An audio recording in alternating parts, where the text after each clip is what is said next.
Mentes Sábios da Manhã, vamos dar início ao capítulo 17, Ondas 2. Nesse capítulo a gente vai focar no estudo de ondas sonoras, né, e de alguns efeitos de ondas sonoras que são aplicados em qualquer situação, como por exemplo, aqui que a gente tem um planeta orbitando um Sol e aqui embaixo nós temos uma certa mudança no padrão de espectroscopia que é observado, né?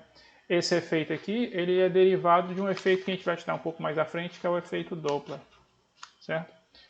O som também ele tem algumas propriedades, né, que dependendo da frequência que a gente coloca, por exemplo, numa placa de metal, a frequência com a qual essa placa de metal vai vibrar, esse sal que está aqui em cima, ele muda a sua distribuição, né? À medida que eu vou mudando a frequência, que aqui era para ser um H maiúsculo, não um H minúsculo, vai mudando o padrão no qual o sal se apresenta aqui em cima. O som também ele tem a capacidade de fazer com que objetos possam levitar, né? Aqui nós temos algumas, acredito que seja bolinhas de isopor, algo menor que isso.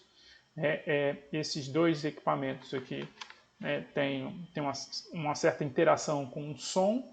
Aí, à medida que você vai colocando essas bolinhas aqui, essas bolinhas ficam levitando aqui. E o som, ou ondas longitudinais, também apresentam um certo padrão de interferência, né? Assim, é possível, sim, fazer com que ondas longitudinais possam se interferir, criando frentes completamente construtivas e frentes completamente destrutivas, certo? Então, vamos pular para o capítulo de hoje.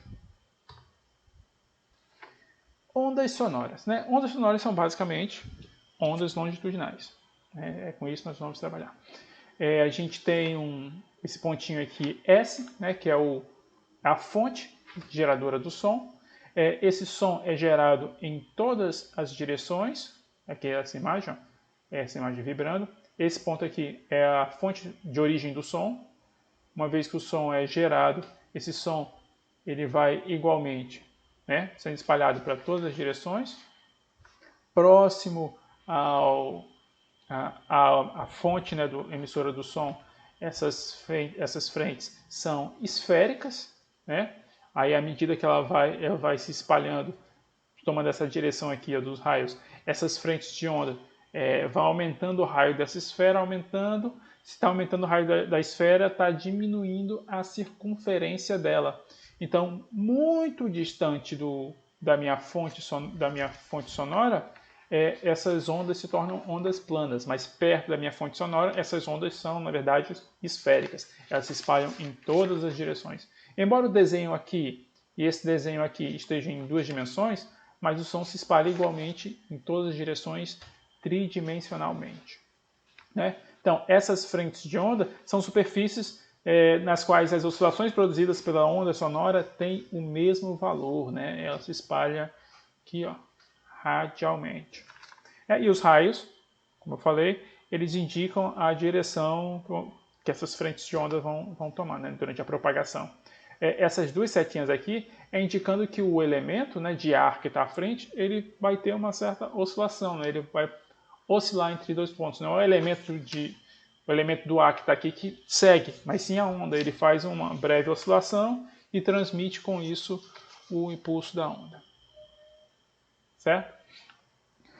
Quando uma onda sonora está se propagando no ar, ele vai ter essa onda sonora vai ter que ter duas coisas associadas, né? Ele vai ter que ter uma energia potencial e vai ter também a sua energia cinética, que nem como a gente viu em uma onda sendo transmitida numa corda, né? Uma onda transversal.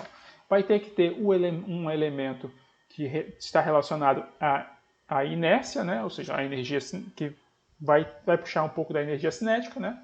E vai ter que ter um elemento que está relacionado à elasticidade dessa onda, né? Que vai puxar um pouco para energia potencial. No capítulo passado, a gente achou a velocidade da onda como sendo isso aqui. Velocidade é igual à raiz da tensão dividido pelo comprimento ou pela densidade da corda. Mas agora a gente vai tratar do ar, né? Então, esses elementos eles vão mudar um pouquinho. Primeiro, porque não vai ter bem uma tensão atuando no ar, né? O que vai ter é a atuação da pressão. Quando o som é emitido, né? O ar à frente se comprime, tendo um aumento da tensão. Aí de repente quando eu puxo novamente, quando é puxado novamente o ar, há uma descompressão, mas uma vez que eu comprimir, esse efeito ele vai se espalhando por todos. Então esse pedaço aqui vai comprimir o seguinte, e assim vai a onda se propagando, né? Embora tenha o comprimento, tenha a região de compressão, e depois descompressão, compressão, descompressão, e a onda vai poder fluir. Então, esses elementos, né, o elemento de elasticidade e o meu elemento de inércia, né, ele vai ter que sofrer uma breve mudança. Né? Então, no caso do ar, a energia potencial ela vai estar associada à compressão e expansão de pequenos elementos do volume do ar. Né? E isso vai se dar por meio desse módulo de elasticidade volumétrico B, que é grafado com a letra B. Esse módulo ele vai ser o negativo da variação da pressão dividido pela variação do volume dividido pelo volume.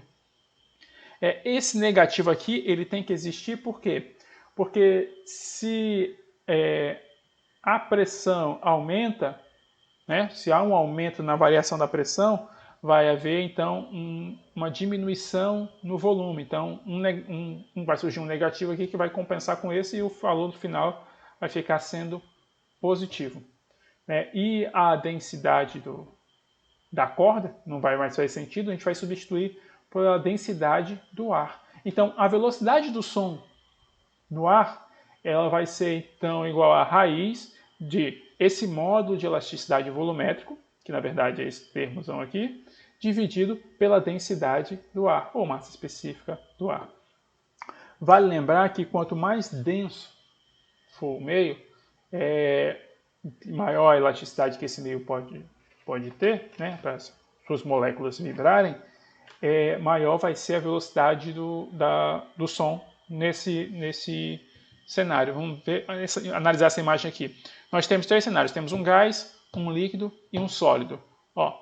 O som vai se propagar muito mais rápido num sólido do que no ar. Claro, isso aqui são dominóis caindo, mas é para tentar transmitir a ideia do que está acontecendo. Né? Como a densidade do ar é bem menor do que do sólido, então acaba não tendo muito o elemento da inércia, né? Ou seja, não vai ter muito ganho em energia cinética por o som se propagar mais rápido. Já num sólido, como a gente tem o componente da inércia, a gente tem uma densidade maior, então ele vai ganhar muito na questão de energia cinética. Né? Energia cinética tem relação com velocidade, então há o aumento da velocidade. Então, se tem um terremoto, ou, por exemplo, se você está sendo perseguido por índios a cavalo, né, como nos filmes antigos de Velho Oeste, para você saber se os índios estão vindo, né, pelo ar você não escuta, mas colocando o ouvido na pedra, você sente a vibração da pedra, a velocidade do som vindo na pedra, vindo na rocha, é bem mais rápido do que no ar. Então você consegue sentir essa vibração antes na terra do que no ar. E eu tenho uma tarefa para vocês, já começando de cara com uma tarefa. Eu quero que vocês deduzam essa velocidade do som aqui de maneira bem detalhada. Vocês vão partir da segunda lei de Newton, né, e essa vai ser a primeira parte da presença de vocês. Mas na frente a gente tem outra tarefa para vocês fazerem. Mas eu quero que vocês façam a dedução disso aqui, partindo da segunda lei de Newton. No livro ele dá mais ou menos o caminho de como fazer, mas eu quero tudo detalhado, bem explicadinho, certo? Essa é a primeira, vai ter mais outra. Então, ondas sonoras progressivas, certo?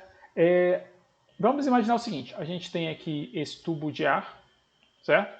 Esse tubo está cheio de ar, eu estou nesse lado aqui, pegando um êmbolo, empurrando puxando, empurrando e puxando, certo?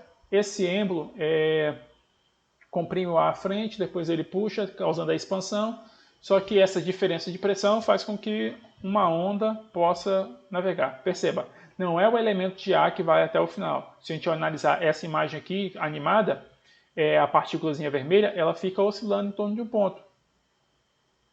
Certo? Por quê? A onda vem, a onda de pressão vem, leva ele para um canto, mas quando logo surge a descompressão, então ele volta. Então ele fica nesse ritmo de oscilação, tendo frentes de compressão e de descompressão ou expansão, como está aqui na figura, certo? Então nós vamos analisar essa situação, certo? Quando a gente trabalha com... Bem, aqui a gente tem uma mola, né? Quando a gente agita a mola, a onda se comporta de maneira longitudinal. Mesma coisa com um alto-falante, né? E as moléculazinhas aqui de ar na frente do alto-falante, né? Uma vez que o alto-falante está ali pulsando, né? Fazendo mais uma vez a questão da aumento da pressão, a variação da pressão, né? Tendo compressão e a expansão do ar na sua frente, o que há é uma onda longitudinal se propagando, né? Então, vamos tentar entender, vamos pegar aqui, dar um zoom, né, nessa região aqui de ar e vamos analisar esse pedaço aqui, ó, esse elemento de fluido de oscilação, ou seja, esse elemento aqui de ar, né, como é que ele se comporta. Como eu falei, né, e estou mostrando aqui, né, com essa partículazinha vermelha, ó, à medida que as ondas passam, essa partícula ela vai ficar oscilando, né, em torno de um ponto, né, em torno de um eixo central. Esse eixo central a gente vai chamar de posição de equilíbrio, certo? Esses elementos aqui do fluido, eles vão oscilar até um certo ponto, depois eles voltam até outro certo ponto, né? Ou seja, vão ficar oscilando em torno de uma certa amplitude. Essa aqui é a posição S que esse elemento de fluido em oscilação possui nesse momento. Só que ele vai oscilar em torno desse ponto, ou em torno na posição de equilíbrio, mas ele vai oscilar até que essa amplitude positiva e voltando até essa amplitude negativa, né? Então, vou analisar essa imagem aqui embaixo, né? A gente tem um alto-falante, aqui são as moléculas já à frente. Esse alto-falante está produzindo ondas longitudinais. Já pegar determinado elemento. Ó. Essa aqui é a amplitude do elemento, que é a amplitude máxima, mas se a gente analisar junto com o gráfico, quando essa minha partícula chega na amplitude máxima, vai estar associado também ao ponto que a onda vai chegar em sua amplitude máxima, que é em torno da minha posição de equilíbrio. Então, essa partículazinha aqui, ó, ela vai ficar oscilando em torno de um certo ponto aqui da amplitude. Ó. Ele vem para cá, começa aqui de baixo, ó, até aqui, depois ele vai até o máximo de amplitude e assim fica, certo? Então, o deslocamento S, aqui, ó, de um certo elemento do fluido, né, de uma certa moléculazinha do ar que tá ali se agitando à medida que o alto-falante ou uma onda está sendo propagada, ou o êmbolo está empurrando e puxando o ar de volta, esse deslocamento desse pedacinho do fluido vai ser dado dessa forma. S, em termos de x, ou seja, do deslocamento no meu eixo x e do tempo, vai ser igual à amplitude que esse elemento vai ter, até onde esse elemento vai, de um lado até onde esse elemento vai do outro, em comparação com minha posição de equilíbrio, vezes cosseno de kx menos ômega-t. Esse k continua sendo número de onda, x a posição, né, no eixo x, ômega é a frequência angular e o t é o tempo. Todos esses valores, né, essas grandezas k, ômega, f, que é a frequência, comprimento de onda, velocidade, período, todas elas continuam do mesmo modo. Só uma coisa que vai sofrer uma espécie de atualização, que é o comprimento de onda, que agora o comprimento de onda vai ser a distância, né, entre duas frentes dessa aqui de compressão. Por exemplo, tem aqui a onda se propagando, essa frente aqui de onda, a distância dessa frente de onda até essa outra frente de onda é o meu comprimento de onda. Então, tá aqui, ó. A distância entre duas frentes de compressão vai ser o meu comprimento de onda. Então, vamos lá, eu tenho aqui uma onda aqui se propagando, né? E eu vou atrás de calcular a variação da pressão do elemento que está sendo deslocado, certo?